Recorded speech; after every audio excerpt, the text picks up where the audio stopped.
No nosso momento cultural, vamos falar de uma das maiores referências do movimento quilombola da atualidade, o Nego Bispo. Poeta, lavrador e autor de dois livros, A Terra Dá, A Terra que é Colonização, Quilombo, Modos e Significações, ele faleceu aos 63 anos. Piauiense Nego Bispo afirmava que atualmente os quilombolas estão presentes, abre aspas, não como pessoas que devem ser ajudadas, mas como pessoas que ajudam. Hoje, nosso modo de vida é referência. Sobre essa questão e para falar do legado e a importância do Nego Bispo, nós conversamos agora com o professor Wanderson Flor Nascimento, que é professor de Filosofia e Direitos Humanos na Universidade de Brasília, a UNB. Professor Wanderson Flor do Nascimento, seja bem-vindo. Prazer recebê-lo no Revista Brasil TVT. Uma alegria estar aqui com vocês e agradeço o convite. Professor, esta semana o Brasil teve uma perda significativa, que foi o Nego Bispo, aos 63 anos, um poeta, um ativista, um quilombola, uma referência em todo o Brasil. Eu queria lhe ouvir, né, sobre o legado que o Nego Bispo deixa para todos nós brasileiros.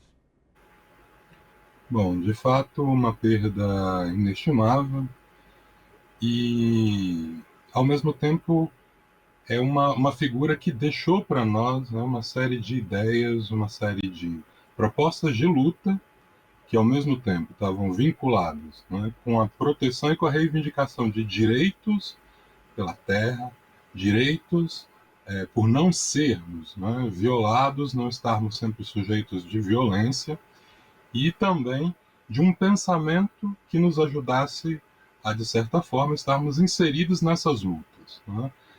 Nego Bispo deixa para nós um vocabulário novo, né? Uma espécie de gramática nova também para a gente pensar a luta. Eu acho que essa é uma das coisas mais importantes que ele deixou para nós, junto com esse conjunto de ideias. Né?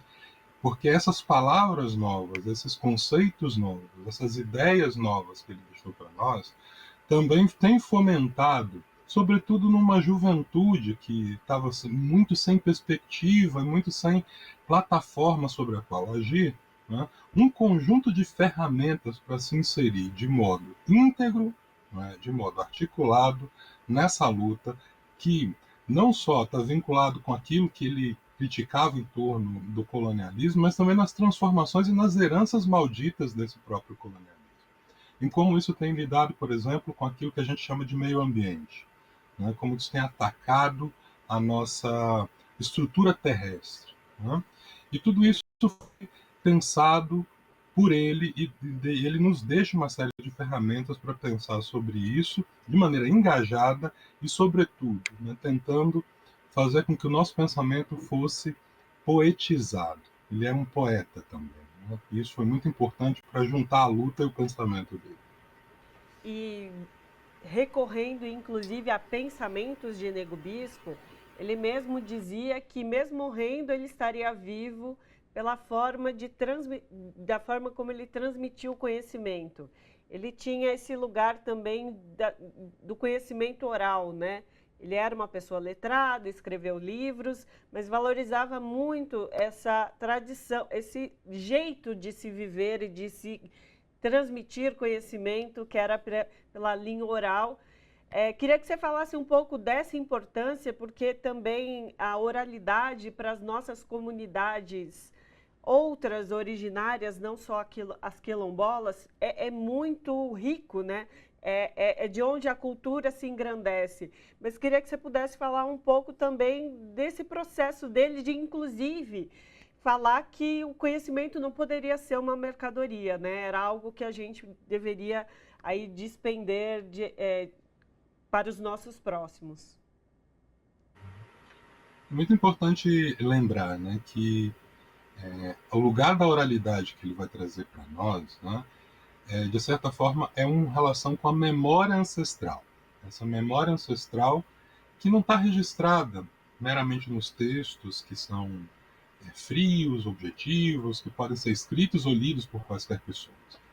Na oralidade, a gente tem um vínculo. Acho que talvez uma das coisas mais importantes da oralidade é o vínculo, é a relação que se estabelece entre a comunidade e quem ouve, né? Entre quem fala e quem escuta o que está sendo dito.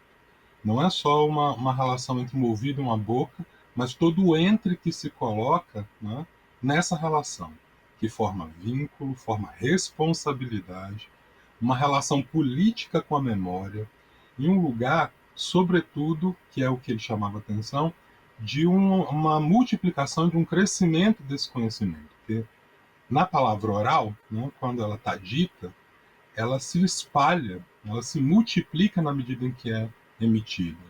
Um registro escrito pode ficar arquivado ali e não ser acessado por alguém.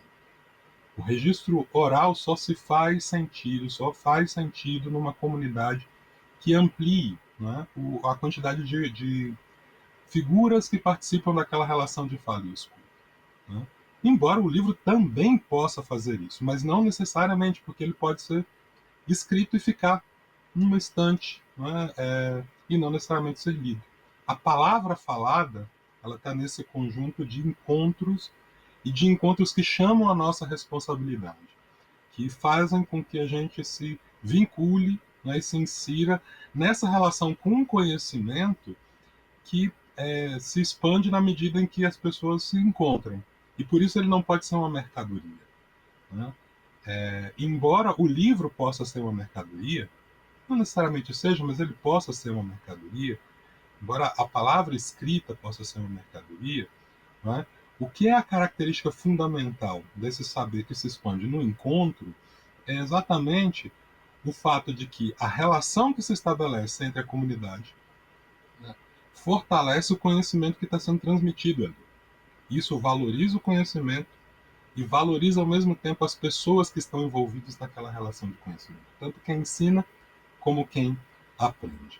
E outra coisa muito bonita que o bispo chamava atenção em torno da própria noção de oralidade e do conhecimento é que ele se move em torno das perguntas, e portanto ele nunca é fechado.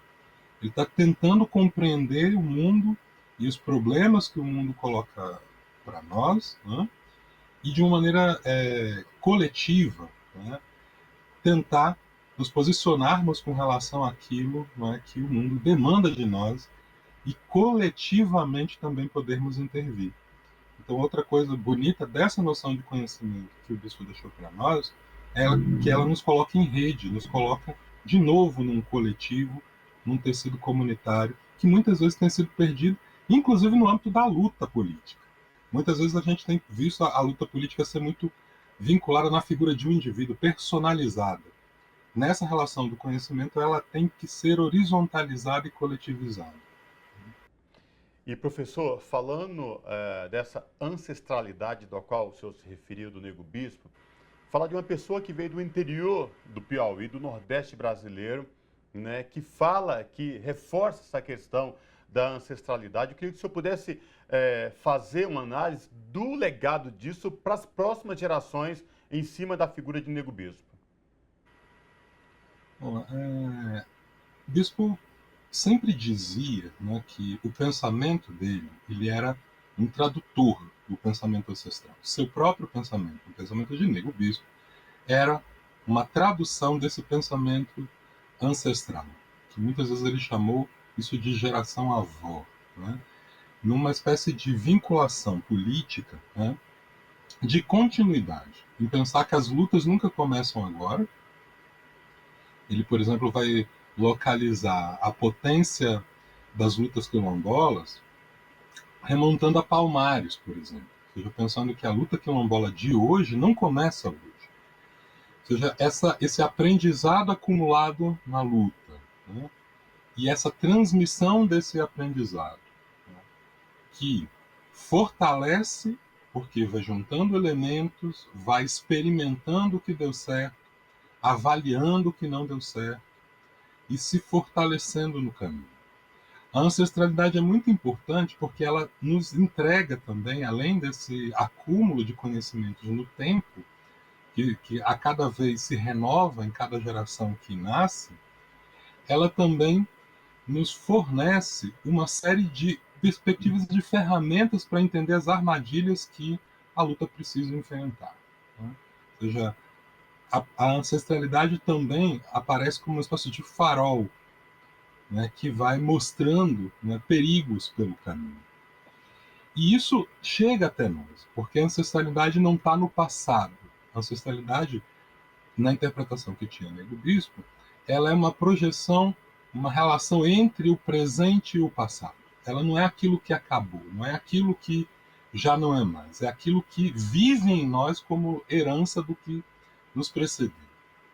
Então, uma espécie de tempo circular, um tempo cíclico, em que as gerações que vieram antes aprenderam e ensinaram e fazem com que a gente siga com ferramentas para continuar na luta, sobretudo nos fortalecendo. Essa ideia de uma ancestralidade que nos fortalece é muito importante para esse legado que o bispo colocou, uma vez que agora ele mesmo se ancestraliza, né? Ou seja, ele mesmo, de uma certa forma, cumpre aquela mesma narrativa que ele sempre ensinou para nós. Então, hoje, né, ele que fazia parte daquilo que é uma geração filha, né, hoje pertence a essa geração ancestral que vai seguir agora nos ensinando a partir daquilo que legou e que num certo momento construiu conosco.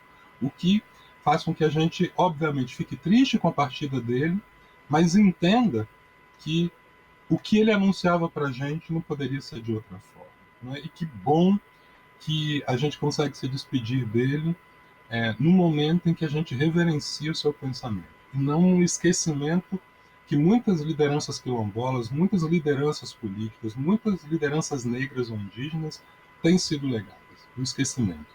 A gente consegue fazê-lo viver na nossa memória, que é exatamente esse alimento, né, da ancestralidade que vive no nosso presente.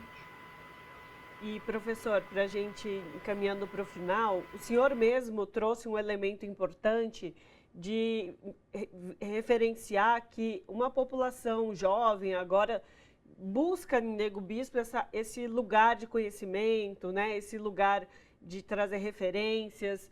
E ele mesmo dizia, que como a gente fez a introdução, né? De que o modo de vida quilombola, que fala desses tempos cíclicos, né? Ele falava muito sobre começo, meio e começo, né? De que as coisas não são um calendário como é ocidentalizado hoje em dia, nosso dia a dia. Então, isso tudo, há uma juventude que incorporou e vai levar isso para frente. Queria que você pudesse falar dessa contemporaneidade de Nego Bispo, que estava aí presente, vivendo em carne conosco em todos os espaços, mas que agora vive nesse processo do conhecimento. Mas queria que o senhor pudesse falar disso também, dessa juventude que seguirá os passos e seguirá o conhecimento de Nego Bispo. O bispo estava sempre muito preocupado, né, com esse cenário novo que começa a partir das cotas, né? Ou seja, com a entrada de um número maior de estudantes negros e indígenas, e agora com a renovação da lei de cotas também da população quilombola, no tecido universitário. E que a pesquisa que fosse fazer ali, né, fosse também vinculada com essas origens desses jovens. Né? Ou seja, que não fosse apenas um acréscimo de um número de pessoas no interior da universidade, mas que a universidade conseguisse continuar do jeito que era antes. Mas que junto das cotistas e dos cotistas chegassem também um jeito novo de produzir conhecimento. E é nisso que o bispo também está apostando, de certa forma, na reverberação do seu próprio trabalho. Em fornecer, né, para essa juventude que hoje produz conhecimento, um outro modo de produzir, que não seja colonialista nos termos dele, né, que possa, pelo menos não cair na armadilha colonialista. Né. Ele vai chamar atenção, e aí, diferente do quilombo, a universidade foi criada num contexto colonial. Né. Então, ele está tentando oferecer ferramentas que foram forjadas num contexto contra-colonial, para usar a expressão que ele criou, né, para que esses estudantes que chegam na universidade não precisem ser reféns de categorias, de modos de produzir conhecimentos que sejam apenas coloniais, ou colonialistas, no termo dele.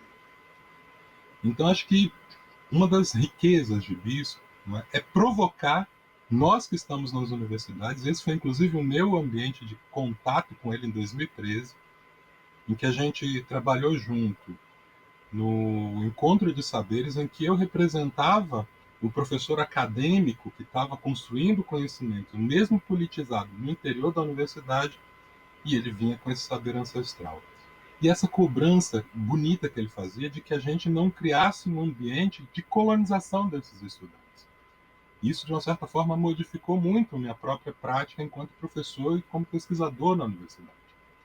Seja na graduação, seja na pós-graduação, uma responsabilidade de ouvir outras vozes, sobretudo essas vozes ancestrais, que chegam junto desses meninos e meninas, que vêm com as cotas, que trazem na sua corporalidade não só a cor que fez com que eles chegassem na universidade, mas também a história, né, dessas e desses ancestrais que informaram o modo de vida desses meninos e meninas para que isso não se perca na universidade. Então, essa potência que Bispo deixa para nós é, sobretudo, de uma valorização no presente, inclusive no presente da academia, na produção de pesquisa, na produção de conhecimento, né, que ofereça para os estudantes uma maneira de não perder o seu vínculo, não estabelecer uma quebra com o pertencimento às suas comunidades ancestrais, para que com isso a gente fortaleça a ancestralidade de um lado e a luta de outro. E que a luta e a ancestralidade se retroalimentem, né, e que com isso a gente possa ter mais ferramentas para essa luta, né, que infelizmente ainda precisamos travar contra os efeitos do colonialismo na nossa vida e que muitas vezes tem vitimado as pessoas mais jovens, seja no corpo, seja no pensamento. E o bispo estava preocupado exatamente nessas duas dimensões, que para ele essas duas coisas não podiam ser separadas.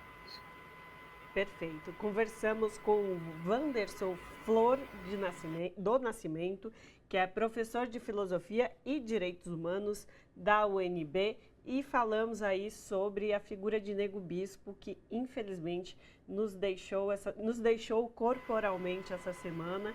Segue vivo em todo o conhecimento e prática que ele realizou durante os seus 63 anos. Professor, muitíssimo obrigada pela sua participação, de trazer tanta referência, tanto conhecimento e tanta história de Nego Bispo. Eu quem agradeço. Abraço.